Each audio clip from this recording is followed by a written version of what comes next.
ഓം ശ്രീ ഗുരുഭ്യോ നമ. വൃത്തത്തിലെ ശൂന്യത 5/8/2025. നമ്മൾ കേട്ടതും അനുഭവിച്ചറിഞ്ഞതുമാണ് മസ്തിഷ്കത്തിൽ കിടക്കുന്നത്. അതുകൊണ്ട് അതിനെപ്പറ്റി മാത്രമേ നമുക്ക് ചിന്തിക്കുവാനാകൂ. പലയിടത്തു നിന്നും നാം പലതും കേട്ട് പഠിക്കുന്നു. ചിലത് അനുഭവത്തിൽ നിന്നും പഠിക്കുന്നു. ഇങ്ങനെ കിട്ടിയ അറിവ് മാത്രമാണ് നമ്മിലുള്ളത്. അപ്പോൾ നമുക്കുള്ള അറിവിനുള്ളിൽ നിന്നേ നമുക്ക് ചിന്തിക്കുവാൻ സാധിക്കുകയുള്ളൂ. ആ ചിന്തകളാവും നമ്മുടെ പ്രവൃത്തികളായി മാറുന്നത്. അങ്ങനെ ചിന്തകളിൽ നിന്നും പ്രവൃത്തിയിൽ നിന്നുള്ള അനുഭവങ്ങളിൽ നിന്നും നാം അറിവ് സമ്പാദിക്കുന്നു. പക്ഷേ നിരീക്ഷണത്താൽ നാം എന്തെങ്കിലും അറിവ് അവനവനിൽ നിന്നും നേടിയിട്ടുണ്ടോ? ചിന്തകൾക്ക് അന്ത്യമില്ലെന്ന് നമുക്കറിയാം. അറിവിനും അന്ത്യമില്ല. ചിന്തകൾ സ്വതന്ത്രമാകണമെങ്കിൽ നമ്മുടെ അറിവ് വർദ്ധിക്കണം. കാരണം വർദ്ധിച്ച അറിവ് വിശാലമായി ചിന്തിക്കുവാൻ നമ്മളെ പ്രേരിപ്പിക്കുന്നു. നമ്മളിലെ അറിവ് ചുരുങ്ങിയതു കാരണം ചിന്തകളും ചുരുങ്ങിയ അറിവിനുള്ളിൽ പരിമിതപ്പെട്ടു പോകുന്നു. ശരിക്കും ചിന്തകൾ സ്വതന്ത്രമാണ്. അങ്ങനെയല്ലേ സ്വതന്ത്രമായ ചിന്തകൾ സ്വതന്ത്രമാവുകയുള്ളൂ. ബാഹ്യമായി നേടുന്ന അറിവിനെപ്പറ്റി മാത്രമല്ല പറയുന്നത്. നിരീക്ഷണത്തിലൂടെ നമ്മളെപ്പറ്റിയും നാം അറിഞ്ഞിരിക്കണം. അത് നമ്മുടെ ചിന്തകളെ സ്വാധീനിക്കുന്നു. അങ്ങനെ ഉണ്ടാകുവാൻ സാധ്യതയുള്ള സ്വതന്ത്ര ചിന്തകളെയും നാം നിരീക്ഷിക്കണം. നിലവിൽ അനുഭവത്തിൽ നിന്നും നേടിയ അറിവുകൾ ശരിക്കും ഭൂതകാലത്തിൽ നിന്നും ലഭിച്ചതല്ല. അവ നമ്മളിൽ ഓർമ്മയായി നിലനിൽക്കുന്നു. ശരിക്കും നമ്മളെ സ്വാധീനിക്കുന്നത് ചിന്തകൾ, ഓർമ്മകൾ, വാസനകൾ, സങ്കല്പങ്ങൾ, സ്വപ്നങ്ങൾ, പ്രതീക്ഷകൾ തുടങ്ങിയ പലതുമാണ്. ഒരുതരം ആവർത്തനവും ആവർത്തനത്തിൻ്റെ വിരസതയിലും ഉള്ള ജീവിതം. ഇത് കാലങ്ങളായി തലമുറകളായി ജീവിക്കുന്ന മനുഷ്യന്റെ ഗതികേടാണ്. നോക്കൂ, സ്വതന്ത്രനാകാനുള്ള അവകാശം നമുക്കുണ്ട്. പക്ഷേ എന്തുകൊണ്ട് നാം അത് ഉപയോഗിക്കുന്നില്ല? ആവർത്തനത്തിൽ നിന്നുമുള്ള വിരസത മാറുവാൻ നമ്മളെ സഹായിക്കുന്നത് നിരീക്ഷകൻ തന്നെയായിരിക്കും. ഹരി ഓം.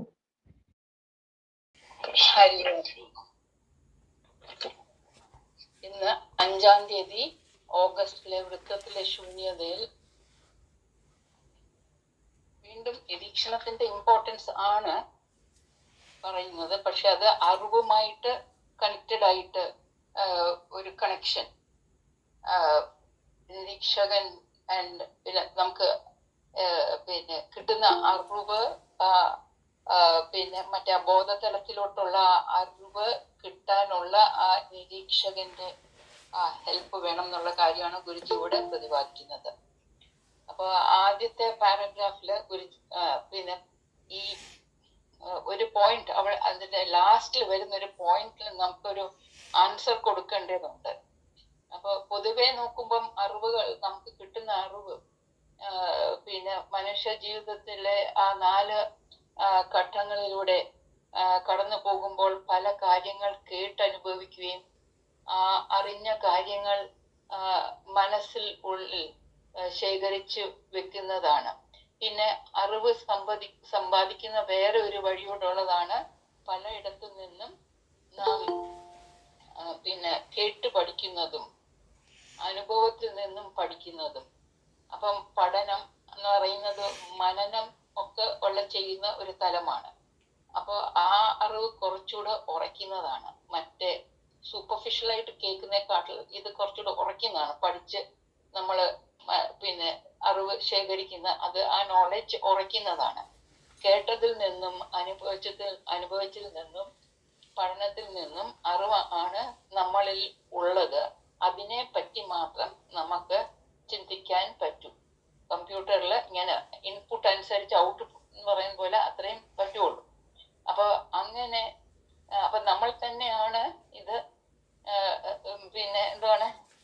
ആണ് ജനറേറ്റ് ചെയ്യുന്നത്. അപ്പൊ ആ ഒരു കാര്യം നമ്മൾ ശ്രദ്ധിക്കണം. മനസ്സിൽ നിന്നുള്ള ലെവൽ പ്രത്യേകിച്ച് നമ്മൾ ശ്രദ്ധിക്കേണ്ടതാണ്. അങ്ങനെ ചിന്തകളിൽ നിന്നും അനുഭവത്തിൽ നിന്നും നാം ഭൗതിക തലത്തിൽ ഉള്ള അറിവ്, അതായത് ഇൻഫർമേഷൻസ് സമ്പാദിക്കുന്നു. അതായത് ആഗ്രഹിക്കുന്ന പ്രോസസ്സ് ആ സൈക്കോസൊമാറ്റിക് ലെവലാണ്, അതായത് ബോഡി ആൻഡ് മൈൻഡ് ലെവലിൽ നിന്നാണ് നോളജ് അക്വയർ ചെയ്യുന്നത്. എന്നാൽ ആ ബോധതലത്തിൽ നിന്നും അറിവ് നേടുന്ന ഒരു പ്രക്രിയയുടെ ഉണ്ട്. അപ്പൊ അതാണ് നമ്മള് ഗുരുജി പറയുന്ന വിവേക ബുദ്ധി കൊണ്ടും പിന്നെ നിരീക്ഷകൻ ഉപയോഗിച്ച്. അപ്പോ ഇന്നും അത് തന്നെയാണ് ഗുരുജി പറയുന്നത്. ഈ അറിവ് സമ്പാദിക്കുന്നത് അത് ഒരു നിരീക്ഷണത്താൽ നാം എന്തെങ്കിലും, ഇതാണ് ആ ചോദ്യം ചോദിക്കുന്നത്, നിരീക്ഷണത്താൽ നമ്മളിങ്ങനൊക്കെ അറിവ് കിട്ടിയിട്ടുണ്ട്. എന്നാൽ നിരീക്ഷണത്താൽ നാം എന്തെങ്കിലും അറിവ് അവനവനിൽ നിന്നും നേടിയിട്ടുണ്ടോ? അതായത് ഈ ഔട്ട്വേർഡ് നോളജ് മാത്രമല്ല, പക്ഷെ തന്നറിവിനെ കുറിച്ച് എന്തെങ്കിലും അറിവ് അവനവനിൽ നിന്നും നേടിയിട്ടുണ്ടോ? അതായത് ഉള്ളിൽ നിന്നും അവനെ കുറിച്ച് അവൻ എന്തെങ്കിലും അറിവ് കിട്ടിയിട്ടുണ്ടോ? അപ്പൊ ആ ചോദ്യം ചോദിക്കുമ്പോൾ നമ്മൾ എല്ലാരും ഒന്ന് ചിന്തിക്കും, എന്താണ് നിരീക്ഷണത്താൽ നമുക്ക് എന്തു കിട്ടി എന്ന് നമ്മളൊന്ന് ചിന്തിക്കേണ്ടതാണ്. അപ്പോ നമ്മള് വീട്ടിലിരുന്ന് ചെയ്തതില് ഇത്രയും വർഷങ്ങളായിട്ട് ചെയ്തിട്ട് നിരീക്ഷകനെ കുറിച്ച് നമുക്ക് അത്ര ഒരു പിടി കിട്ടിയിട്ടില്ല. എന്തോ ഒന്ന് നമ്മൾ ചെയ്തു, ഉയർന്ന ബുദ്ധിയോ എന്തോ ഉപയോഗിച്ച് നിരീക്ഷണം നടത്തി. പക്ഷെ അതിനെക്കുറിച്ച് ശരിയായ ഒരു പിക്ചർ നമുക്ക് ഈ ഇടയ്ക്കാണ് കിട്ടിയത്. അപ്പൊ അങ്ങനെ നോക്കുമ്പോൾ നമുക്ക് നമ്മളെ കുറിച്ച് അറിയണമെങ്കിൽ നിരീക്ഷകൻ നമ്മളെ എങ്ങനെ സഹായിച്ചു എന്ന് പറയുകയാണെങ്കിൽ നമുക്ക് എന്ത് പറയാൻ പറ്റും? എനിക്ക് തോന്നുന്നു എല്ലാവർക്കും തോന്നും അത്. അതായത് നമ്മൾ ഈ മന്ത്ലി ക്യാമ്പിന് പോകുമ്പോൾ മെഡിറ്റേഷൻ ധ്യാനവിധികൾ പങ്കെടുക്കുമ്പം അവിടെ നിന്നാണ് നമുക്ക് വല്ലവും നമ്മളെ കുറിച്ച് ആ തന്നറിവിന്റെ തലത്തിലോട്ട് നമുക്ക് വല്ലവും കിട്ടുന്നത് ഗുരു സാന്നിധ്യത്തിൽ. അപ്പൊ ബോധപ്രാപ്തനായ ഗുരുവിന്റെ അതാണ് ഈ പിന്നെ ക്യാമ്പിന്റെ ഇമ്പോർട്ടൻസ് അതാണ്. അതായത് practical sessions to help us get close to our real identity. നമുക്ക് വീട്ടിലിരുന്ന് അത് ചെയ്യുന്നത് അത്ര എളുപ്പമുള്ള കാര്യമില്ല. അതിന് ഇത് ഹെൽപ്ഫുൾ ആണ്. പിന്നെ വന്ന് നമുക്ക് ടേക്ക് ഹോം വർക്ക് പോലെ നമ്മൾ എടുക്കേണ്ടി ആ രീതി പോകേണ്ടി വരും. ഈ ബോധപ്രാപ്തനായ, അപ്പൊ ഇതിനെ സംബന്ധിച്ചൊരു പോയിന്റ് കൂടെ പറയാനായിരുന്നു. അത് കഴിഞ്ഞിട്ട് സെക്കൻഡ് പാരഗ്രാഫിലോട്ട് പോവാം. ബോധപ്രാപ്തനായ ഗുരുവിന്റെ സാന്നിധ്യത്തിൽ ധ്യാന പരിശീലനത്തിൽ പങ്കെടുക്കുമ്പോൾ പൂർണ്ണ നിശ്ചലതയിൽ, അതായത് 4 മണിക്കൂർ ഈ നിമിഷത്തിൽ നിന്ന് ധ്യാനാത്മക മനസ്സ് ഉണ്ടായി. അതായത് ഈ പ്രസന്റിൽ നിന്ന് ആ ധ്യാനാത്മക മനസ്സുണ്ടായി, അത് നിശ്ചലമായി. പക്ഷെ അതിന്റെ മുമ്പേ എന്തായിരുന്നു? നമ്മൾ ഈ 4 മണിക്കൂറിന് മുമ്പേ സാധകരുടെ മൈൻഡ്, അതിനകത്ത് ചില ചിന്തകളും ഒക്കെ കയറി വരുന്നുണ്ടായിരിക്കും, നമ്മുടെ മറ്റേ സംഘർഷങ്ങൾ. പക്ഷെ അതും പാടില്ല. സത്യത്തിൽ പറഞ്ഞാൽ നമ്മൾ ആ ധ്യാന കേന്ദ്രത്തിൽ പോകുമ്പോൾ from the moment we set our foot into that ധ്യാന കേന്ദ്ര, നമ്മൾ വളരെ വിജിലന്റ് ആയിരിക്കണം. ആ സമയം തൊട്ട് നമ്മളെ ശരിക്കും നമ്മുടെ ആ പഴയതെല്ലാം നമ്മൾ അഴിച്ചു മാറ്റി വെച്ചിട്ട് വേണം ആ സെന്ററിൽ പോകാൻ. ആൻഡ് അവിടെ ഏർപ്പെടുന്ന വർക്കിലും ഒരു അഭിലാഷത്തോടല്ല ആ കർമ്മങ്ങൾ ചെയ്യണ്ടേ. ആ കർമ്മങ്ങളൊക്കെ അകർമ്മങ്ങൾ തന്നെ ആയിരിക്കണം, without any desire to get any fruit. ആ അകർമ്മം ഏർപ്പെടണം. അപ്പൊ തന്നെ തുടങ്ങേണ്ടതാണ് മനസ്സ്. പക്ഷെ കുറച്ച് റിലാക്സ്ഡ് ആയിട്ട് ഇരിക്കുമ്പം ചിലപ്പം പലതും കയറി വരും. പക്ഷെ ഇത് ആ 4 മണിക്കൂർ നമ്മൾ നിൽക്കുമ്പം ആ മൈൻഡ് ട്രാൻസ്ഫോം ചെയ്യുകയാണ് ടു ദ പ്രസന്റ് മൂമെന്റിലെ ആ മൈൻഡ് നിശ്ചലതയുള്ള മൈൻഡിലോട്ട് മാറുന്നു. പിന്നെ അതാണ് പിന്നെ അപ്പൊ ഒരു സമയം അപ്പൊ ഒരു അനുഭവം എല്ലാവർക്കും ഉണ്ടായിട്ടുണ്ട്. സമയം എങ്ങനെ പോകുന്നു എന്ന് അറിയില്ല. അപ്പൊ അങ്ങനെ വരുമ്പം പിന്നെ ആ സൈലന്റ് ആയിട്ടുള്ള മണ്ഡലത്തിൽ നിൽക്കുമ്പോൾ അത് എല്ലാവർക്കും അത് സാധിച്ചിട്ടുണ്ട് അങ്ങനെ നിൽക്കാൻ. അങ്ങനെ നിൽക്കുമ്പോൾ ആ പൂർണ്ണ ബോധത്തിൽ തന്നെയാണ് നമ്മള്. കാരണം എല്ലാം പറയുന്നതും എല്ലാം മനസ്സിലാകുന്നുണ്ട്. അവിടെ മനസ്സില്ലെന്നും പറഞ്ഞുകൊണ്ട് നമുക്ക് മനസ്സിലാകാത്ത പ്രക്രിയ ഒന്നുമില്ല. അവിടെ മനസ്സിലാകുന്നുണ്ട്, അത് നടക്കുന്നുണ്ട്. അപ്പോ നമ്മളെ ഇൻസ്ട്രുമെന്റ് കേൾക്കുന്നു, പിന്നെ നമ്മുടെ ഇൻസ്ട്രക്ഷൻസ് കേൾക്കുന്നു, ഗുരുജി പറയുന്നത്, മ്യൂസിക് ഫോക്കസ് ചെയ്യുന്നു, ബോഡി മൈൻഡ് മ്യൂസിക്കിന്റെ കൂടെ സിങ്ക് ചെയ്യുന്നു. അപ്പൊ അതെപ്പോഴാണ്? ഈ പ്രസന്റ് മൂമെന്റിൽ നിൽക്കുമ്പോൾ. അപ്പൊ ചിലർ പറയും പിന്നെ അപ്പൊ പ്രസന്റ് മൂമെന്റിന്റെ മൈൻഡ് എങ്ങനെയാകുന്നു? ധ്യാനാത്മക മനസ്സാകും. ഈ നിമിഷത്തിൽ നിശ്ചലമായിട്ട് നിൽക്കുമ്പം ധ്യാനാത്മക മനസ്സായിട്ട് വരുമ്പം, അപ്പൊ അവിടെ പ്രസന്റ് നിൽക്കുമ്പോഴാണ് നമുക്ക് എന്താണ് ഈ മ്യൂസിക്കിലും എല്ലാം ശ്രദ്ധിച്ച് പിന്നെ ഡാൻസും അങ്ങോട്ട് തുടങ്ങുമ്പോ ഡാൻസിൽ അങ്ങനെ അങ്ങ് ഒഴുകുന്നത്. ധ്യാനാത്മക മനസ്സ് തലത്തിൽ നിൽക്കുമ്പോ ഏകദേശം നിരീക്ഷകന്റെ അടുത്തോട്ട് ചെന്നെത്തുമ്പോ ആണ് നമ്മള് ആ ഡാൻസിൽ പ്രവേശിക്കുന്നത്.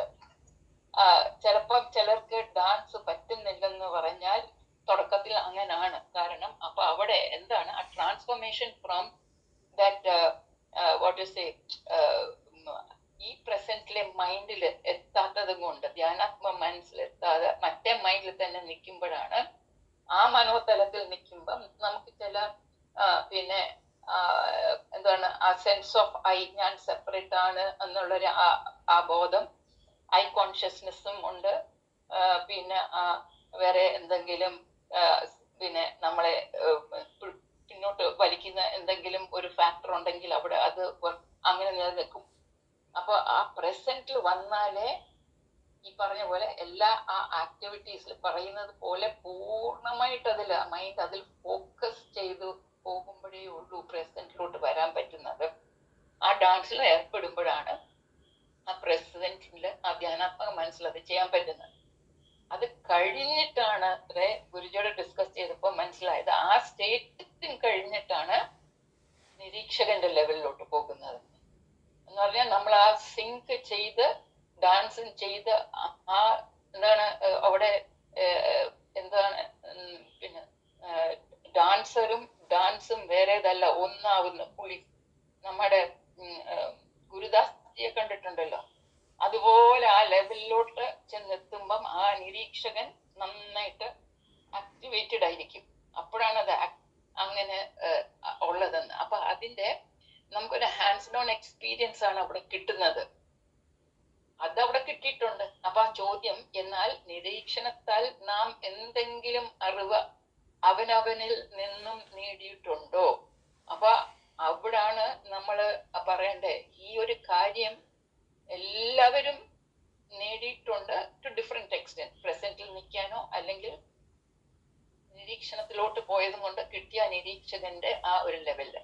അപ്പൊ ഓരോരുത്തർക്ക് ഓരോ രീതിയിലായിരിക്കും നിരീക്ഷകന്റെ ലെവലും. അതായത് അവരിത് പിന്നെ നല്ല ബോധത്തിൽ നിൽക്കുന്നു, എല്ലാം അറിയുന്നു, പക്ഷെ അവർ ചിലപ്പം ഈ ഗാർഡനെതിരയിൽ ഇങ്ങനെ ന്യൂട്രലായിട്ട് നിൽക്കുന്നത് പോലെ ആയിരിക്കും ചിലർ നിൽക്കുന്നത്. അവർക്ക് ആ അനുഭവം ഉണ്ടായിരിക്കാം, നമുക്കറിയില്ല.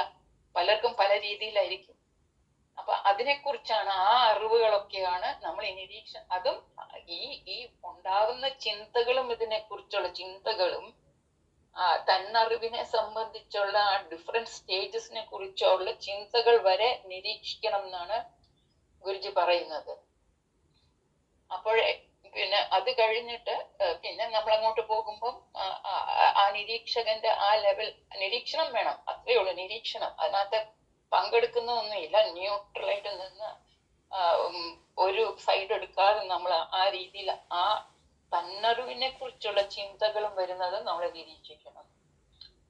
അപ്പോ ഇത് പറഞ്ഞ ശേഷം ആ ഫസ്റ്റ് പാരഗ്രാഫിന്റെ ചോദ്യത്തിന്റെ അന്ത്യത്തിൽ വന്ന ചോദ്യത്തിന്റെ ഒരു എന്ന് ഡീവിയേറ്റ് ചെയ്തു.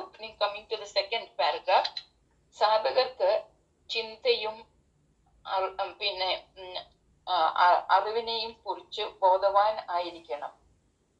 ചിന്തകൾക്ക് അനേകമാണ്, അന്ത്യമില്ലാത്തതുമാണ്. അറിവും അതുപോലെ തന്നെ ഗുരുജി ചൂണ്ടിക്കാണിക്കുന്നുണ്ട്.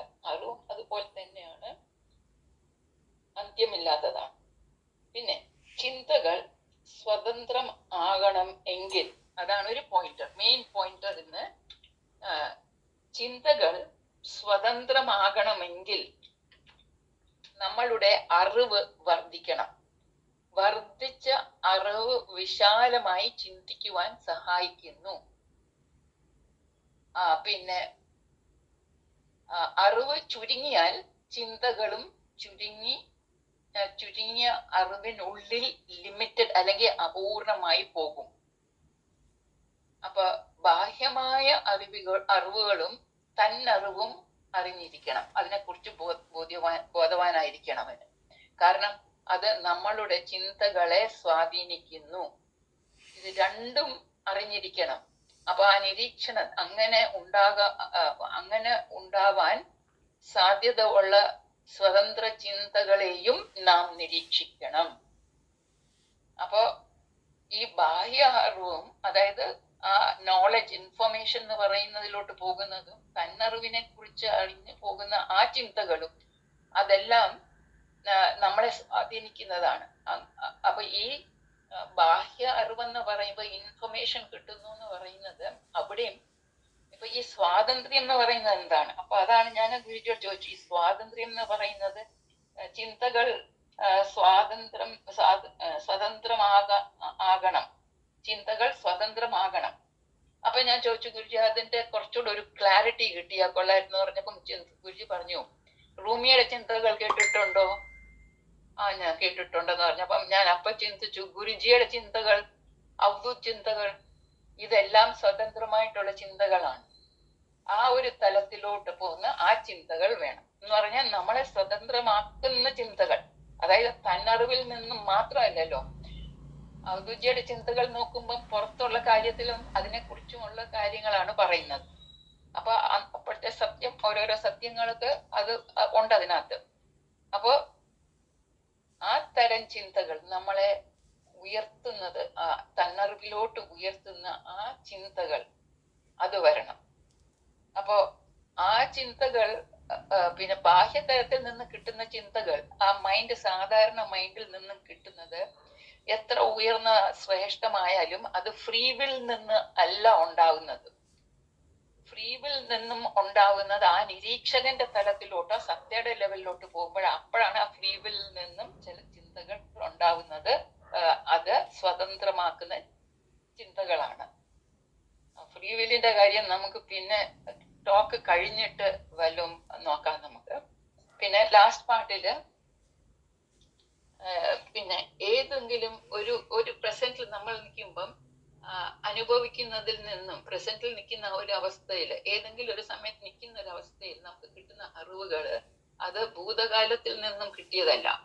ഭൂതകാലത്തിലെ അറിവുകളൊക്കെ മെമ്മറി ആയിട്ട്, ഓർമ്മയായിട്ട് നിലനിൽക്കും നമ്മുടെ ഉള്ളിൽ, മൈൻഡില്.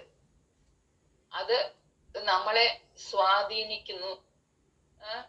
സ്വാധീനിക്കുന്നതുമാണ് മൈൻഡിലെ. അപ്പം അത് ആ പണ്ടത്തെ ഓർമ്മയൊക്കെ വെച്ച് ചിന്തകൾ, ഓർമ്മകൾ, വാസനകൾ, പ്രതീക്ഷകൾ ഇതെല്ലാം ഉണ്ടാവും. പിന്നെ വേറൊരു ആസ്പെക്ട് കൂടെ ഉണ്ട്, പിന്നെ ആവർത്തനത്തിൽ ജീവിക്കുന്നത്, അതും ഒരു വിരസതയും ഉണ്ടാവും അതിനെ സംബന്ധിച്ച്. അപ്പൊ ഇവയിൽ നിന്നൊക്കെ സ്വതന്ത്രമാകാനുള്ള ഒരു അവകാശം മാത്രമല്ല, ഒരു പ്രധാനമായും തിരഞ്ഞെടുക്കാനുള്ള ഒരു സ്വാതന്ത്ര്യവും ഉണ്ട്. അതിൽ നിന്ന് രക്ഷപ്പെടാനുള്ള ആ തിരഞ്ഞെടുക്കാനുള്ള ആ ഓപ്ഷൻ എടുക്കാനുള്ള സ്വാതന്ത്ര്യം നമുക്കുള്ളതാണ്. അതപ്പോൾ നമ്മൾ ഉപയോഗിക്കേണ്ടതാണ്. അപ്പൊ മനസ്സിന്റെ ഈ തടസ്സങ്ങളിൽ നിന്നും മുക്തനാവാൻ നിരീക്ഷകൻ അനിവാര്യമാണ്. അപ്പോ അത് എല്ലാ സാധകർക്കും ആ ഒരു ഓപ്ഷൻ, ആ തിരഞ്ഞെടുക്കാൻ, ആ സ്വാതന്ത്ര്യത്തിലോട്ട് പോകാനുള്ള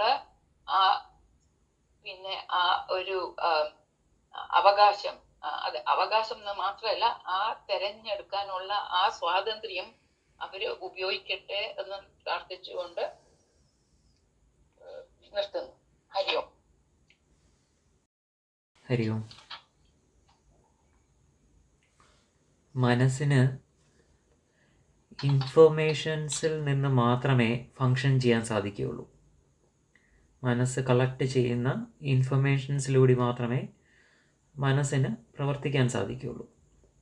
ചെറുപ്പം മുതൽ നമ്മൾ കേട്ടറിഞ്ഞതും കണ്ടറിഞ്ഞതും അനുഭവിച്ചറിഞ്ഞതും വായിച്ചറിഞ്ഞതും എല്ലാം ഇൻഫർമേഷൻസ് ആയിട്ട് നമ്മളിൽ ഫീഡ് ചെയ്ത് വച്ചിട്ടുണ്ട്.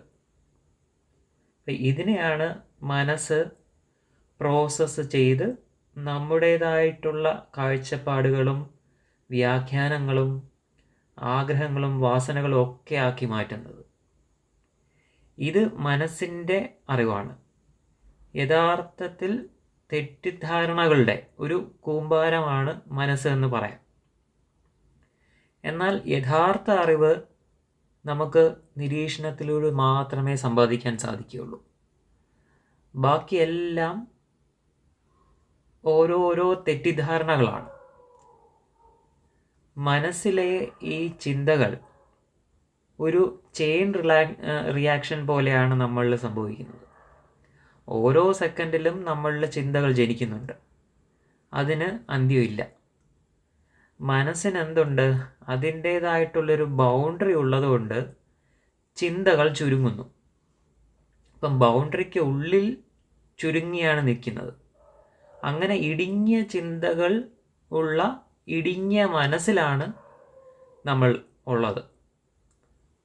അപ്പം അതെങ്ങനെ നമുക്ക് മാറ്റാൻ പറ്റും? ബോധവികാസം സംഭവിച്ചാലേ നമ്മുടെ ചിന്തകളും മനസ്സും വിശാലമാവുകയുള്ളൂ. അപ്പോഴെന്താണ് വേണ്ടത്? എന്ത് വരും? ഉയർന്ന ചിന്തകൾ നമ്മളിൽ ഉണർന്നാൽ മനസ്സിൻ്റെ ഈ ബൗണ്ടറിയെ ഭേദിച്ച് കടക്കാൻ സാധിക്കും. ഉയർന്ന ചിന്തകൾ വരണം. പണ്ട് ഗുരുജിയെടുത്ത് ചോദിച്ച കാര്യം ഞാൻ ഇടയ്ക്ക് ഒരു സത്സംഗത്തിൽ സൂചിപ്പിച്ചായിരുന്നു. നമ്മൾ മനസ്സിനെ നിരീക്ഷിച്ച് വരുമ്പോൾ നമ്മൾക്ക് തന്നെ നമ്മളെക്കുറിച്ചൊരു വല്ലാത്തൊരവസ്ഥ തോന്നും. നമുക്കൊരു നിസ്സഹായ അവസ്ഥ തോന്നും. മനസ്സിൻ്റെ പിടിയിൽ ഇങ്ങനെ നമ്മൾ പെട്ട് കിടക്കുകയാണ് എന്ന് ഉള്ളൊരു ബോധ്യം വരുമ്പോൾ അതിൽ നിന്ന് രക്ഷപ്പെടണമെന്നും തോന്നും. എന്നാൽ രക്ഷപ്പെടാൻ സാധിക്കാത്ത അവസ്ഥയിലും വരും. അങ്ങനെ നിന്നപ്പോഴാണ് ഒരു ദിവസം ഗുരുജിയെടുത്ത് ചോദിക്കുന്നത്, എങ്ങനെയാണ് ഗുരുജി ഒരു സാധകനായിരുന്നപ്പോൾ രക്ഷപ്പെടാനുള്ള വഴി കണ്ടെത്തിയത്? അപ്പോൾ ഗുരുജി പറഞ്ഞ ഉത്തരം ഈ ഉയർന്ന ചിന്തകൾ നമ്മളിൽ ഡെവലപ്പ് ചെയ്യുക. അപ്പോൾ ഉയർന്ന ചിന്തകൾ ഡെവലപ്പ് ചെയ്യുമ്പോൾ എന്ത് പറ്റും? ആ മനസ്സിൻ്റെ ബൗണ്ടറി എന്താണെന്ന് നമുക്ക് കാണാൻ പറ്റും. ആ ബൗണ്ടറിയെ ഭേദിച്ച് ഒരു റോക്കറ്റ് ആ ഒരു ഫോഴ്സിൽ ഭൂമിയുടെ ആകർഷണ ബലത്തെ തരണം ചെയ്ത് പോകുന്നില്ലേ, അതുപോലെ ആ ഉയർന്ന ചിന്തകളുടെ സഹായത്താൽ മനസ്സിൻ്റെ ബൗണ്ടറിയെ ഭേദിച്ച് കടക്കാൻ സാധിക്കും.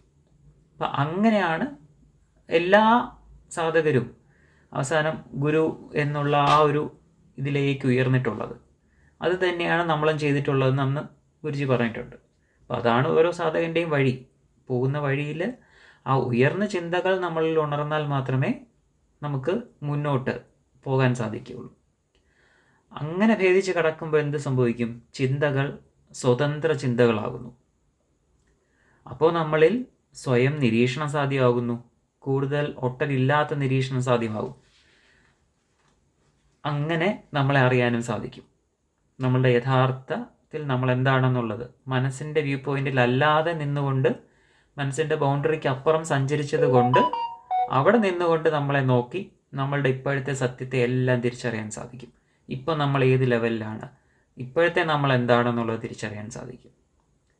അപ്പം നമ്മളെ അറിയാൻ തടസ്സമായിട്ട് നിൽക്കുന്നത് നമ്മുടെ വാസനകളും ചിന്തകളും സങ്കല്പങ്ങളും തുടങ്ങിയവയാണ്.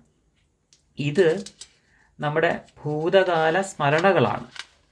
നമ്മൾ ഭൂതകാല അനുഭവങ്ങളെ ഈ വിധത്തിലുള്ള പല പല ഫയൽസ് ആക്കി സ്റ്റോർ ചെയ്ത് വച്ചിരിക്കുകയാണ് ചെയ്യുന്നത്. ഓരോ സിറ്റുവേഷൻ വരുമ്പോൾ നമ്മൾ എന്ത് ചെയ്യും? നമ്മൾ അതാത് ഫയലിനെ ഓപ്പൺ ആക്കി ഭൂതകാലത്തിലെയും ഭാവി കാലത്തിലെയും അല്ലെങ്കിൽ സങ്കല്പങ്ങളിലും പ്രതീക്ഷകളിലും ജീവിക്കുകയാണ്. അത് ആ ഫയൽസ് ആ സിറ്റുവേഷൻ വരുമ്പോൾ ഓപ്പൺ ആവുകയാണ്, ഓട്ടോമാറ്റിക്കായിട്ട് ഓപ്പൺ ആവുകയാണ്. അങ്ങനെയാണ് നമ്മൾ ജീവിച്ചു വരുന്നത്. ഇത് നമ്മൾ തുടർന്നുകൊണ്ടേയിരിക്കുകയാണ്. എപ്പോഴും ഇതൊരു തുടർച്ചയാണ്. നമ്മുടെ ലക്ഷ്യം എന്താണ്? ഈ തുടർച്ചയെ അവസാനിപ്പിക്കുക എന്നുള്ളതാണ്, സ്വതന്ത്രനാവുക എന്നതാണ്. സ്വതന്ത്രനാകുവാൻ സഹായിക്കുന്നത് ഒട്ടലില്ലാതെ നിൽക്കുന്ന നിരീക്ഷകനാണ്. ഹരി ഓം, ഹരി ഓം, ഹരി ഓം. ഹരി ഓം. ഓം ശ്രീ ഗുരുഭ്യോ നമഃ. ഒരു സാധകനിൽ മനസ്സ് സൃഷ്ടിക്കുന്ന പരിമിതികൾ എന്തൊക്കെയാണെന്ന് ഗുരുജി ഇന്നത്തെ വൃത്തത്തിലെ ശൂന്യതയിൽ പ്രതിപാദിച്ചിരിക്കുന്നു. അതായത് നമ്മൾ കുട്ടിക്കാലം തൊട്ട് പലതും കണ്ടും കേട്ടുമാണ് വളർന്നു വരുന്നത്. ചുറ്റുമുള്ള പലതും കണ്ടു മനസ്സിലാക്കുന്നു. അറിയാത്തതിനെ കുറിച്ച് മുതിർന്നവരോട് ചോദിച്ച് മനസ്സിലാക്കുന്നു. ഇങ്ങനെയൊക്കെ കേൾക്കുന്നതും പറയുന്നതുമെല്ലാം മനസ്സുകൊണ്ട് ഇന്ദ്രിയങ്ങൾ വഴി മനസ്സിലാക്കിയ കാര്യങ്ങളാണ്. അതും ഭൗതികപരമായ അറിവുകൾ മാത്രമായിരിക്കും പങ്കുവെക്കുന്നത്. അപൂർവം ചിലർക്ക് മാത്രമേ കുട്ടിക്കാലത്ത് തന്നെ ആത്മീയ ഗുരുക്കന്മാരെ കണ്ടുമുട്ടുവാനുള്ള ഭാഗ്യം ലഭിക്കുകയുള്ളൂ. ബഹുഭൂരിഭാഗം ആൾക്കാരും ഭൗതിക തലത്തിൽ മാത്രം ഒതുങ്ങി ജീവിക്കുന്നവരാണ്. അതുകൊണ്ട് തന്നെ ഭൗതികമായ അറിവുകൾ മാത്രമേ നമ്മളിൽ ഉണ്ടായിരിക്കുകയുള്ളൂ. അതിൻ്റെതായ പരിമിതികളിൽ നിന്ന് ചിന്തിക്കുകയും പ്രവർത്തിക്കുകയും അത്ര അനുഭവങ്ങളിലൂടെ കടന്നു പോവുകയും ചെയ്യുന്നു. ഈ മനസ്സിന്റെ നിയന്ത്രണത്തിലാണ് നമ്മൾ നിൽക്കുന്നത്. അതുകൊണ്ട് മനസ്സിന് ഇഷ്ടപ്പെട്ട ചിന്തകൾ മാത്രമേ നമ്മളിൽ ഉണ്ടാവുന്നുള്ളൂ. മനസ്സ് അറിയുവാൻ ആഗ്രഹിക്കുന്നത് എന്താണോ അത് മാത്രമേ നമ്മൾ അറിയുവാൻ ആഗ്രഹിക്കുകയുള്ളൂ. അതുകൊണ്ട് തന്നെ നമ്മളെ അറിവുകളും പരിമിതപ്പെട്ടു പോകുന്നു. അപ്പൊ നമ്മുടെ ചിന്തകളെയും അറിവുകളെയൊക്കെ പരിമിതിക്കുള്ളിൽ നിർത്തുന്നത് ഈ മനസ്സ് തന്നെയാണ്. അങ്ങനെ വരുമ്പോൾ എന്താണ് സംഭവിക്കുന്നത്? അങ്ങനെ ആ മനസ്സ് സൃഷ്ടിച്ച ആ പരിമിതമായ ലോകത്ത് മാത്രം ജീവിച്ച് ദുഃഖങ്ങളും ദുരിതങ്ങളും അനുഭവിച്ച് ഒടുവിൽ ദേഹം ഉപേക്ഷിക്കുന്നു. വീണ്ടും ഇതേ ചക്രം ആവർത്തിച്ചുകൊണ്ടിരിക്കുന്നു. എന്നാൽ ഒരു ഗുരുവിന്റെ വചനങ്ങൾ സാധകന്റെ ചിന്തകളെയും കാഴ്ചപ്പാടുകളെയും മറ്റൊരു ദിശയിലേക്ക് തിരിച്ചുവിടുന്നു. ആ ഗുരു ആന്തരിക നിരീക്ഷണം നടത്തുവാനാണ് സാധകരോട് ആവശ്യപ്പെടുന്നത്. ഒരു ഗുരുവിനെ കണ്ടുമുട്ടുന്നത് വരെ ആരും അങ്ങനെ ഒരു ആന്തരിക നിരീക്ഷണമോ അല്ലെങ്കിൽ ഒരു സ്വയം ആത്മപരിശോധനയോ ഒന്നും പൊതുവെ നടത്താറില്ല. ബാഹ്യമായ വിഷയങ്ങളിലാണ് ഏർപ്പെട്ടുകൊണ്ടിരിക്കുന്നത്. അപ്പം ഗുരു ആന്തരിക നിരീക്ഷണം നടത്തുവാൻ ആവശ്യപ്പെടുമ്പോൾ സാധകൻ അത് നിരീക്ഷിക്കുമ്പോൾ, ഉള്ളിലേക്ക് നിരീക്ഷിക്കുമ്പോൾ സാധകൻ തന്നിലെ അഹത്തെയും വാസനകളെയും അവ ജീവിതത്തിൽ സൃഷ്ടിക്കുന്ന പ്രശ്നങ്ങളെയും തിരിച്ചറിയുന്നു. അപ്പൊ എന്തുകൊണ്ട് അഹം കരിച്ചു കളയണം, വാസനാക്ഷയം നടത്തണം എന്നൊക്കെ ബോധ്യപ്പെടുന്നത് ഈ ഗുരുവിന്റെ വചനങ്ങൾ നമ്മളിൽ ആഴ്ന്നിറങ്ങുമ്പോഴാണ്. അപ്പോൾ ഇവിടെ ജീവിതത്തിന്റെ ലക്ഷ്യം എന്താണ്, തന്റെ അസ്തിത്വം എന്താണ് എന്നൊക്കെ സാധകൻ ചിന്തിക്കുവാൻ തുടങ്ങുന്നത് ഗുരു പകർന്നു നൽകുന്ന അറിവുകളുടെ പിൻബലത്തിലാണ്. അപ്പൊ ഗുരുവിനെ കാണുന്നതും ഗുരുവിന്റെ വചനങ്ങൾ കേൾക്കുമ്പോൾ തന്നെ ആ സാധകനില് ആ ഒരു ചിന്തകൾ ഒരു മാറ്റം, നേരിയ തോതിലെങ്കിലും ഒരു മാറ്റം ഉണ്ടാകുന്നുണ്ട്. ഇനി മനസ്സിനെ അപ്പോൾ അഴിച്ചു പണിയേണ്ടി വരും. അതുവരെയുള്ള ആ മനസ്സിന്റെ ആ ഒരു പ്രവർത്തന രീതിയെ മാറ്റിയെടുക്കേണ്ടതുണ്ട്. അപ്പം അതിനു വേണ്ടിയാണ് മനസ്സിനെ നിരീക്ഷിക്കാൻ ഗുരു ആവശ്യപ്പെടുന്നത്. അപ്പം മനസ്സിനെ നിരീക്ഷിക്കുമ്പോൾ നമ്മൾ തിരിച്ചറിയുന്നത് നമ്മൾ പലപ്പോഴും ഭൂതകാലത്തേക്കും ഭാവി കാലത്തേക്കും സഞ്ചരിച്ചു കൊണ്ടിരിക്കുന്നതാണ്. അതായത് ഉണർന്നിരിക്കുമ്പോഴും നമ്മൾ സ്വപ്നലോകത്തിലാണ് കഴിയുന്നത്. ആ സ്വപ്നലോകം സൃഷ്ടിച്ചത് നമ്മുടെ മനസ്സ് തന്നെയാണ്. മനസ്സിനെ ഈ നിമിഷത്തിൽ നിർത്തുവാൻ കഴിയുമ്പോൾ മാത്രമാണ് നമ്മൾക്ക് ജാഗ്രതയിൽ നിൽക്കുവാൻ കഴിയുന്നത്. അപ്പോൾ മാത്രമാണ് നിരീക്ഷണം സാധ്യമാകുന്നത്. മനസ്സിനെ നിരന്തരമായി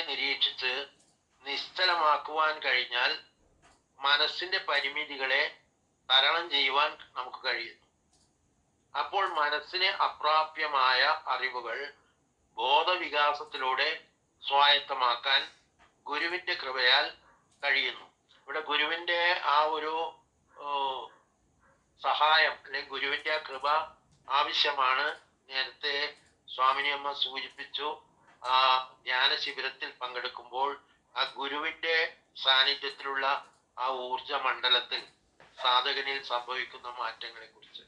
അതിനെക്കുറിച്ച് അനുഭവം ഇല്ലാത്തത് കൊണ്ട് നമുക്ക് അതിനെക്കുറിച്ച് പറയാൻ കഴിയില്ല.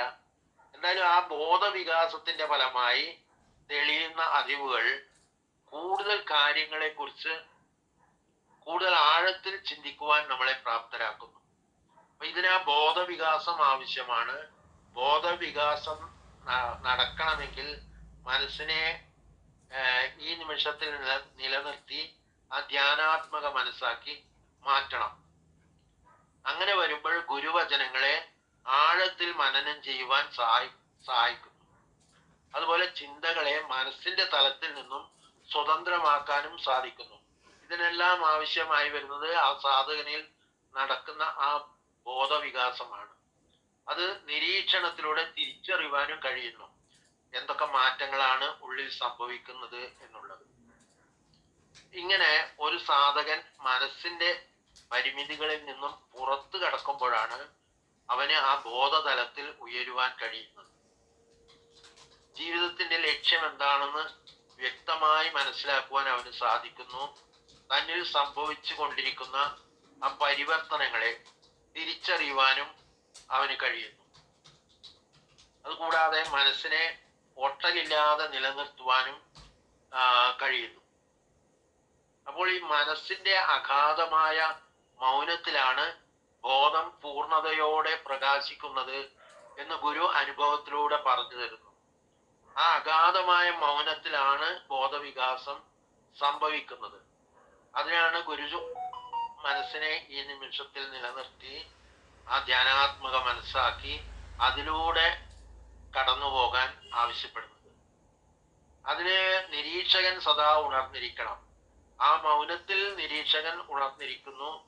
ആ മൗനം സംഭവിക്കണമെങ്കിൽ മനസ്സിനെ സൂക്ഷ്മമായി നിരീക്ഷിച്ച് ഈ നിമിഷത്തിൽ നിലനിർത്തി മുന്നോട്ട് പോകുവാൻ നമ്മൾക്ക് കഴിയേണ്ടതാണ്. അത് നിത്യസാധനയാക്കുകയും വേണം. ഈ ഗുരുജി നേരത്തെ ഒരു വൃത്തത്തിലെ ശൂന്യതയിൽ പറഞ്ഞിട്ടുണ്ട്, നിരീക്ഷണം ഒരു സാധകൻ നിത്യസാധനയാക്കണം എന്ന്. മനസ്സിനെ ഈ നിമിഷത്തിൽ നിർത്തുമ്പോൾ ആ പുതുമ നമുക്ക് ആസ്വദിക്കാൻ കഴിയുന്നു. ഈ നിമിഷത്തിലെ പുതുമ ആസ്വദിക്കുമ്പോൾ പഴയ ചിന്തകൾക്കോ ഓർമ്മകൾക്കോ വാസനകൾക്കോ സങ്കല്പങ്ങൾക്കോ സ്വപ്നങ്ങൾക്കോ പ്രതീക്ഷകൾക്കോ ഒന്നും നമ്മളെ സ്വാധീനിക്കുവാൻ കഴിയുന്നില്ല. കാരണം അവിടെ മനസ്സ് നിശ്ചലമാണ്. അതുകൊണ്ട് തന്നെ ആവർത്തന വിരസത ജീവിതത്തിൽ അനുഭവപ്പെടുന്നില്ല. അപ്പോൾ പൊതുവെ ഈ ഒരു സാധന എന്ന് പറയുന്നത് മനസ്സിനെ ഈ നിമിഷത്തിൽ നിലനിർത്തി ധ്യാനാത്മക മനസ്സാക്കി മാറ്റുവാൻ ഒരു സാധകന് കഴിഞ്ഞാൽ അവിടെ ആ ഒരു ബോധവികാസം സംഭവിക്കുന്നു. അപ്പോൾ നിരീക്ഷകൻ ഈ ചിന്തകളെ മനസ്സിന്റെ കെട്ടുപാടുകളിൽ നിന്നും സ്വതന്ത്രമാക്കുന്നു. അതുവരെ മനസ്സിന്റെ പരിധിക്കുള്ളിൽ നിന്നാണ് ഈ ചിന്തകളൊക്കെ ഒരു ഇടുങ്ങിയ ചിന്തകളായിട്ട് മാത്രം വരുന്നത്. അപ്പോ ഈ നിരീക്ഷകൻ ഉണർന്നാൽ ഈ ചിന്തകളെ നമുക്ക് മനസ്സിന്റെ തലത്തിൽ നിന്നും കൂടുതൽ സ്വതന്ത്രമാക്കാൻ കഴിയും എന്നാണ് ഗുരുജി വൃത്തത്തിലെ ശൂന്യതയിൽ പറയുന്നത്. അതുകൂടാതെ നിരീക്ഷകൻ ഉണരുമ്പോൾ ബോധവികാസത്തിലൂടെ അറിവിന്റെ അനന്തതയും ബോധ്യപ്പെടുന്നു. അറിവ് അനന്തമാണ്. ആ അനന്തത അറിയണമെങ്കിൽ നിരീക്ഷകൻ ഉണർന്ന് ആ ബോധവികാസം സംഭവിക്കണം. ഇതാണ് ഇന്നത്തെ വൃത്തത്തിലെ ശൂന്യതയിൽ നിന്നും ബോധ്യപ്പെടാൻ കഴിഞ്ഞത്. ഹരിയോം. ഓം ശ്രീ ഗുരുഭ്യോ നമഃ. ഹരിയോം. ബോധപ്രാപ്തനായ ഗുരു എപ്പോഴും പറയാറുണ്ട്, അന്നുള്ള സത്യത്തെ വിശ്വസിച്ചുകൊണ്ട് മുന്നോട്ട് പോകും. ഇത് എക്കാലവും ഗുരുവാക്യമായി ഇങ്ങനെ നല്ല നമ്മുടെ ഉള്ളിലൂടെ കടന്നു പോകുന്നൊരു വചനം തന്നെയാണ്. പ്രസന്റിൽ നിൽക്കൂ, നിങ്ങളെ നിരീക്ഷിക്കൂ, നിന്നിലേക്ക് മടങ്ങൂ എന്നൊക്കെയുള്ള വേർഡിങ്സ്. പലപ്പോഴും ഈ മനസ്സിന്റെ ഒരു പ്രത്യേകതയുണ്ട്. എന്താണ്? മനസ്സ് നമ്മളെ ലിമിറ്റഡ് ആണെന്നുള്ള തോന്നൽ ഉണ്ടാക്കും. കാരണം എന്താണ്? മനസ്സ് അധികരിച്ച് നിൽക്കുമ്പോൾ നമ്മൾ ലിമിറ്റഡ് ആണ്. അഹവും ലിമിറ്റഡ് ആണ്. എന്നുവെച്ചാൽ ആ മനസ്സ് എന്താണോ കൽപ്പിക്കുന്നത് അതിന്റെ അജ്ഞാനവർത്തിയായിട്ട് നിലകൊള്ളുക എന്നുള്ളതാണ് അതിൻ്റെ അകത്തെ ഒരു പ്രത്യേകത. അപ്പോൾ എങ്ങനെയാണ് ശക്തമായ ഒരു ചിന്ത വന്നാൽ നിരീക്ഷിക്കുന്നത്? ചിന്തയെ ചിന്ത കൊണ്ട് നിരീക്ഷിക്കാൻ സാധിക്കില്ലല്ലോ. ചിന്തയെ മാറി നിന്ന് കാണുക എന്ന് മാത്രമാണ് ചെയ്യാൻ സാധിക്കുന്നത്. അപ്പോൾ ആ നിരീക്ഷണം എങ്ങനെയായിരിക്കും സാധ്യമാകുന്നത്? കാരണം മനസ്സ് ഒരു ചിന്ത വന്നു കഴിയുമ്പോൾ അതിനെ വ്യാഖ്യാനിക്കും. ഇതിങ്ങനെയാണ്, അങ്ങനെയാണ്, അത് പ്രകാരമാണ് ഇത് ചെയ്തത്, ഇതിങ്ങനെയുള്ള ഭവിഷ്യത്തുകൾ സംഭവിക്കും എന്നൊക്കെ പറഞ്ഞിട്ട് അതിനെ എന്ത് ചെയ്യാം? വ്യാഖ്യാനത്തിലൂടെ കടത്തിവിടും ചിന്തകളെ. അപ്പോൾ ഇത് ഒരു വ്യത്യസ്തമായ ധാരണകളെ സൃഷ്ടിച്ചിട്ട് ആ ധാരണകളിലൂടെ നമ്മൾ കാര്യങ്ങളെ അനലൈസ് ചെയ്യാൻ ശ്രമിക്കും. ഇതാണ് സംഭവിച്ചുകൊണ്ടിരിക്കുന്നത് ക്രമേണ. അപ്പോൾ ലിമിറ്റഡ് ആയിട്ടുള്ള ഒരു അവസ്ഥ നമ്മളിൽ നിലനിർത്തും. ഇതിനപ്പുറം ചിന്തിക്കാൻ സാധിക്കില്ല എന്ന്. എന്നാൽ ബോധപ്രാപ്തനായി നമ്മളോട് പറയുന്നത് എന്താണ്? ഇതിനപ്പുറം കടന്നു പോകണം. കാരണം ഇതും കടന്നു പോയേ മതിയാകും. അപ്പൊ അവിടെയാണ് ആ തന്നറിവ് എന്നുള്ള അർത്ഥത്തില് ഇപ്പൊ നിരീക്ഷണം ഒരു കലയാണെന്ന് കുറിച്ച് പറഞ്ഞു. എന്തും ഏതിനും തന്നറിവ് വളരെയധികം ഇമ്പോർട്ടൻ്റ് ആണ്. എന്തുകൊണ്ട് പറയുന്നു എന്ന് വെച്ചാൽ, ഇപ്പൊ മോഷണം എടുക്കുക. മോഷണം ഒരു കലയാണ്. കാരണം എന്താണ്? മറ്റുള്ളവരുടെ അശ്രദ്ധയാണ് മോഷിക്കാൻ ഉപയോഗിക്കുന്നത്. അപ്പോൾ അതിനും നല്ലൊരു ഗുരു തന്നെ വേണമെന്ന് തന്നെ പറയപ്പെടുന്നുണ്ട്, മോഷണത്തെ പഠിപ്പിച്ചു തരാൻ. അപ്പോൾ ഈ തന്നറിവിലേക്ക് നമ്മൾ കടക്കണമെങ്കിൽ ബോധപ്രാപ്തനായ ഗുരു നമ്മളിലേക്ക് അനുനിമിഷം നമ്മൾക്ക് അറിവ് പകർന്നു തന്നുകൊണ്ടേയിരിക്കും. എന്നാൽ ഒരു വ്യത്യസ്തമുണ്ട്. നമ്മൾ ശേഖരിച്ചു വെച്ചിരുന്ന അറിവും ഗുരു പറഞ്ഞു തരുന്ന അറിവും തമ്മിൽ വ്യത്യാസമുണ്ട്. ശേഖരിച്ചു വെച്ചേക്കുന്ന അറിവ് എന്ന് പറയുമ്പോൾ അത് പ്രാക്ടിക്കലി നമുക്ക് യൂസ്ഫുൾ അല്ല പലപ്പോഴും. എന്തുകൊണ്ടാ? അത് മനസ്സിന്റെ വ്യാഖ്യാനങ്ങളിലൂടെ ഉടലെടുത്ത അറിവാണ്. എന്നാലോ ബോധപ്രാപ്തനായ ഗുരു പറയുന്നത് എങ്ങനെയാണ്? എക്കാലവും, ഇന്നല്ലെങ്കിൽ നാളെ, എക്കാലവും ആ വാക്കുകൾക്ക് വിലയുണ്ട്. അതുകൊണ്ടാണല്ലോ വിവേകാനന്ദ സ്വാമികളുടെയും രമണ മഹർഷിയുടെയും ഒക്കെ വേർഡിങ്സ് നമ്മൾ ഇപ്പോഴും വീണ്ടും വീണ്ടും പറഞ്ഞുകൊണ്ടേയിരിക്കുന്നത്. എന്താണ് ആ വാക്കുകൾക്ക് മരണമില്ലാത്തത്? കാരണം അറിവ്, തന്നറിവിൽ നിന്നും ഉണ്ടായ ആ അറിവ് ജ്യോതിസായി മാറി അടുത്തൊരു ജനറേഷന് കിട്ടത്തക്കവണ്ണം അത് എന്ത് ചെയ്യാണ്? പാസ് ചെയ്തുകൊണ്ടേയിരിക്കുകയാണ്. ഇവിടെ ആ തന്നറിവിന്റെ ഒരു പ്രത്യേകതയുണ്ട്. എന്താണ് തന്നറിവ്?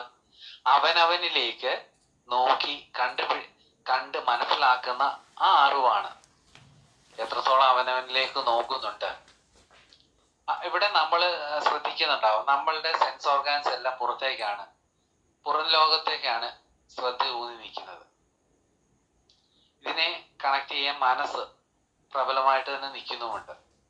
അപ്പോൾ എങ്ങനെയാണ് അകത്തേക്ക് നോക്കുന്നത്? കാരണം കണ്ണിന്റെ അകക്കണ്ണിലേക്ക് എങ്ങനെ എത്താൻ സാധിക്കും?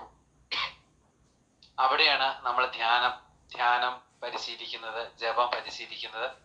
എന്തുകൊണ്ട്? മനസ്സിനെ നിശ്ചലമാക്കണം. കാരണം മനസ്സിനെ നിശ്ചലത ആക്കിയെങ്കിൽ മാത്രമേ നിരീക്ഷണ പ്രബലമായി നടക്കുകയുള്ളൂ. അതാണ് അതിൻ്റെ ഒരു പ്രത്യേകത. നിരീക്ഷകന് ശബ്ദമില്ലല്ലോ, നിരീക്ഷകൻ ഒന്നും വ്യാഖ്യാനിക്കുന്നില്ല. അപ്പോൾ നമ്മൾ ഇത് ഇങ്ങനെ നോക്കിക്കാണുക, നമ്മളിലേക്ക് നോക്കിക്കാണുക എന്നുള്ള ആ പ്രോസസ്സ്.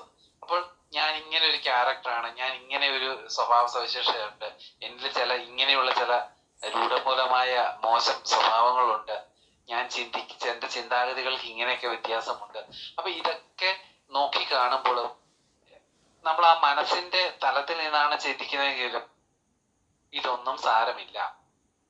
കാരണം നീ ഈ സൊസൈറ്റിയിൽ നിലനിൽക്കണമെങ്കിൽ നിനക്ക് ഇങ്ങനെയൊക്കെ ജീവിച്ചേ പറ്റൂ എന്നുള്ളത്. എന്നാല് അങ്ങനെയാണോ നമ്മളെ ഗുരുജി പഠിപ്പിക്കുന്നത്? അല്ല, എൻ്റെ ഡിഫറെന്റ് ആണ്. നിനക്ക് നിന്നെ വിശ്വാസത്തോടുകൂടി പരീക്ഷിക്കാൻ തക്കവണ്ണം നീ ജീവിക്കൂ എന്നാണ് പറയുക. ഇവിടെ വിശ്വാസത്തിന് പ്രാധാന്യമുണ്ട്. എന്തുകൊണ്ടാണ് മനസ്സിന്റെ വ്യാഖ്യാനങ്ങളെ നമ്മൾ വിശ്വസിക്കാതെ അതിൽ കടന്ന് വിശ്വസിക്കില്ല? കാരണം എന്താണ്? മനസ്സ് ചെയ്യാൻ പറയുന്ന കാര്യം നമ്മൾ ചെയ്യും, ചിലപ്പോൾ അത് ഫോൾട്ട് ആവും. അപ്പൊ മനസ്സ് തന്നെ പറയും നിനക്ക് ഇതിന്റെ വല്ല കാര്യം ഉണ്ടായിരുന്നോ എന്ന് ചോദിക്കും. അപ്പൊ മനസ്സ് സ്ഥിരതയില്ല എന്നുള്ളത് നമുക്ക് മനസ്സിലാക്കി എടുക്കാൻ സാധിക്കും. കാരണം എന്താണ്? നമ്മുടെ ദൈനംദിന പ്രവർത്തനങ്ങളൊക്കെ അങ്ങനെയുള്ളതാണ്. എന്നാല് നമ്മളത് ബോധപൂർവം ഓരോ കർമ്മങ്ങളെയും നമ്മൾ നിരീക്ഷിക്കുകയാണെങ്കിൽ ആ ചെയ്ത തെറ്റുകൾ ഇനി ആവർത്തിക്കാതിരിക്കാനും ആ തെറ്റുകളിൽ പശ്ചാത്താപിക്കാനുള്ള മനസ്സ് നമ്മൾ സൃഷ്ടിക്കപ്പെടും. എന്തുകൊണ്ട് അങ്ങനെ സൃഷ്ടിക്കപ്പെടുന്നു എന്ന് പറഞ്ഞാൽ, നമ്മള് ആ ബോധത്തിനൊപ്പം ചരിക്കുമ്പോൾ ഈ കാണുന്ന കാഴ്ചകളൊന്നും നമ്മളെ എന്ത് ചെയ്യില്ല, നമ്മുടെ പിന്നാലെ വരികയില്ല. കാരണം ഇപ്പം മനസ്സ് കാട്ടിത്തരുന്നത് എന്താ? കളർഫുൾ ആയിട്ടുള്ള പിക്ചേഴ്സ് ആയിരിക്കും.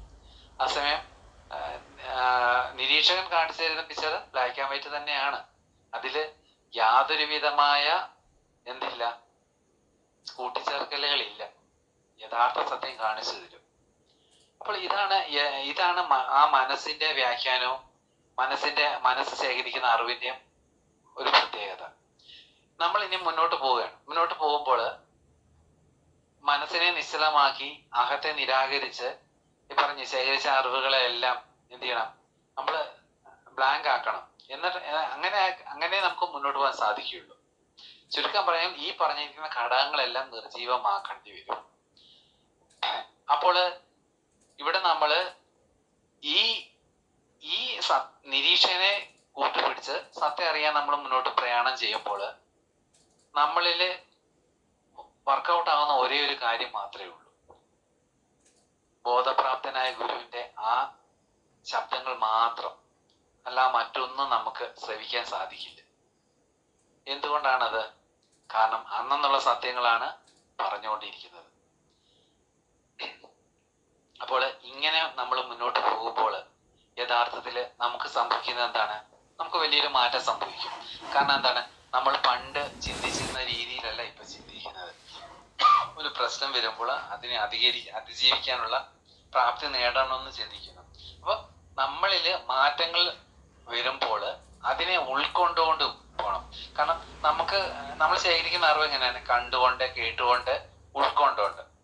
അപ്പൊ എന്നുവെച്ചാൽ അനുഭവത്തിന്റെ തലത്തിൽ വന്നിട്ട് പഠിക്കുന്നത്. അപ്പൊ ഇവയൊന്നും നമുക്ക് അനുഭൂതിയുടെ തലത്തിൽ ലഭിക്കുന്ന അറിവ് ഒഴികെ ബാക്കി ഒന്നും നമുക്ക് എത്രത്തോളം നമുക്ക് വിശ്വസിക്കാൻ സാധിക്കും? കാരണം കണ്ണുകൊണ്ട് കാണുന്നത് നമ്മൾ വിശ്വസിക്കാൻ പറയുമ്പോൾ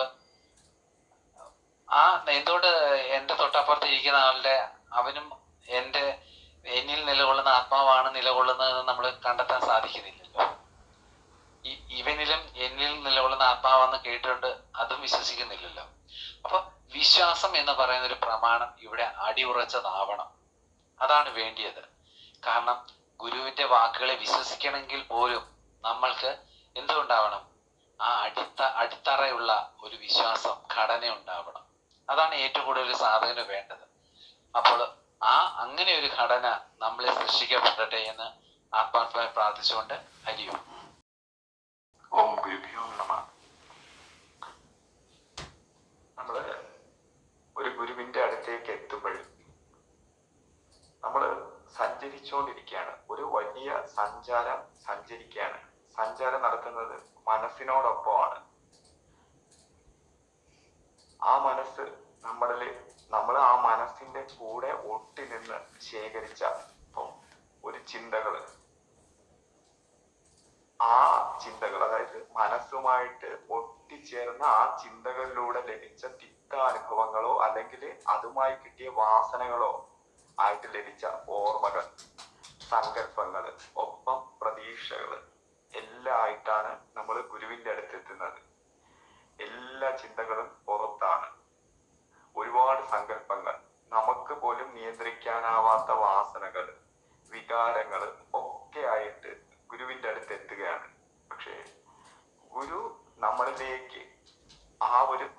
ആന്തരികതയിലേക്ക് ശ്രദ്ധിക്കാനാണ് ഗുരു വിരൽ ചൂണ്ടുന്നത്. നമ്മൾ ഒരു കണ്ടിന്യൂസ് ആയിട്ട് ജീവിതം മൊത്തം ഒരു ചക്രത്തില് മനസ്സിനോടൊപ്പം സ്ഥിരം ചില ആക്ഷനുകളുമായിട്ട് കറങ്ങിക്കൊണ്ടേയിരിക്കുകയാണ്. ദുഃഖം വരുമ്പോഴ്, ദേഷ്യം വരുമ്പോഴ്, ഉത്കണ്ഠ വരുമ്പോഴ്, സന്തോഷം വരുമ്പോഴ് എല്ലാത്തിനും നമുക്ക് ഓരോരോരോ വേഷങ്ങളുണ്ട്. അതെടുത്ത് അണിഞ്ഞ് ഒരു ചക്രത്തിൽ തന്നെ കറങ്ങിക്കൊണ്ടിരിക്കുകയാണ്. നമ്മുടെ ഈ ലോകത്തിലുള്ള ഒരു മനുഷ്യരാശി പോലും ഇങ്ങനെ ഒരു ചക്രത്തിൽ കറങ്ങിയാണ്. അവിടെയാണ് ഗുരു നമ്മളിലേക്ക്, നമ്മൾ ഒരിക്കലും ശ്രദ്ധിച്ചില്ല നമ്മുടെ ശ്വസന താളം. നമ്മൾ ഇങ്ങനെ ശ്വാസത്തിൽ ശ്രദ്ധിക്കൂ എന്ന് പറയുകയാണ്. പക്ഷേ ആ ശ്രദ്ധ അത് ഹൃദയം കൊണ്ട് നമ്മളിലേക്ക് പ്രവേശിപ്പിക്കുന്ന ഇത് നമ്മുടെ ഗുരുവാണ്. നമ്മുടെ ഹൃദയതാളം, നമ്മുടെ ശ്വസന താളം, ഇതൊന്നും നമ്മൾ നോക്കിയിട്ടില്ല. നമ്മുടെ ആന്തരികതയിൽ ഇതെല്ലാം കിടപ്പുണ്ടായിരുന്നു. പക്ഷെ അവിടെ ഒന്നും നമ്മളെ നോട്ടമേ ഇല്ല. ഈ നടക്കുന്ന ഒപ്പം സുഷുപ്തി അനുഭവം, ഇതൊക്കെ സ്വാഭാവികമായി നമ്മൾ പോലും അറിയാതെ നമ്മളിൽ നടന്നുകൊണ്ടിരിക്കുകയാണ്. ഇവയുടെ ഒന്നും നമ്മുടെ ശ്രദ്ധ എത്തിയിട്ടില്ല. അവിടെയാണ് നമ്മുടെ ഗുരു കൊണ്ടുപോകുന്നത്. ആ ഗുരു എന്ന് പറഞ്ഞാല് കവചകുന്തലങ്ങൾ ഇട്ട് കിരീടം വെച്ച് 2 കാലുള്ള ഒരു സങ്കല്പമല്ല. നമ്മുടെ ആന്തരികതയിലെ തന്നെ ആ ബോധ ബിന്ദുവാണ് ഗുരു. അപ്പൊ അത് ഒരു റിയലൈസ്ഡ് ആയിട്ടുള്ള ഒരു മഹാഗുരുവിന്റെ വാക്കുകൾ കേൾക്കുമ്പോൾ അത്, കാരണം എത്ര ഒരു തുടക്കക്കാരനാണെങ്കിൽ പോലും ആ വാക്കുകളുടെ ജെനുവിനിറ്റി, കാരണം എന്നെ നോക്കൂ, എന്റെ പിടിച്ചു നിൽക്കൂ, ഞാന് എല്ലാം നിങ്ങൾക്ക് നേടിത്തരാം എന്നുള്ളതല്ല. ആ നിരീക്ഷകനിലേക്ക്, നമ്മളിലേക്ക്, ആ സത്തയിലേക്കാണ് ആ മഹാബോധ സ്വരൂപന്റെ ഓരോ വിരൽ ചൂണ്ടലും. ഇന്നത്തെ പ്രേമസാഗര തീരയില് ലളിതമായ വാക്കുകളാണ്. പക്ഷെ ആ ഒരു റിയലൈസ്ഡ് മാസ്റ്റർ എന്ന് പറയുന്ന ആ വാക്കുകൾ അതിൽ നമുക്ക് കാണാം. ഗുരു ശരിക്കും ഒരു സേവകനാണ്. സാധകർക്ക് വേണ്ടി സേവനത്തിനായി ജന്മമെടുത്തവർ. നമ്മുടെ ദ്വൈതം മാറുമ്പോൾ അവിടെ സേവകനുമില്ല, സേവനവും ഉണ്ടാകില്ല. അപ്പം ആ വാക്കുകളുടെ സൂക്ഷ്മത തന്നെയാണ് ആ ഗുരു നമ്മൾക്കായിട്ടാണ് ഇവിടെ എത്തിയത് എന്ന് ആ ആറ്റിക്കറ ഒരിക്കലും മറ്റ് എന്ത് ധ്യാന സാധകര്, ധ്യാന ഗുരുക്കന്മാരും അല്ല. ഒരു റിയലൈസ്ഡ് മാസ്റ്റർ. ആ വാക്ക് അങ്ങേയറ്റം ലളിതമാണ്. പക്ഷെ അതിന്റെ തലം നമുക്കൊന്നും വിചാരിക്കുന്നതിനും അപ്പുറമാണ്. ആ ഗുരുപാദങ്ങളിലൂടെ നമുക്ക് എല്ലാവർക്കും സഞ്ചരിക്കാൻ കഴിയട്ടെ. ഹരിയോം.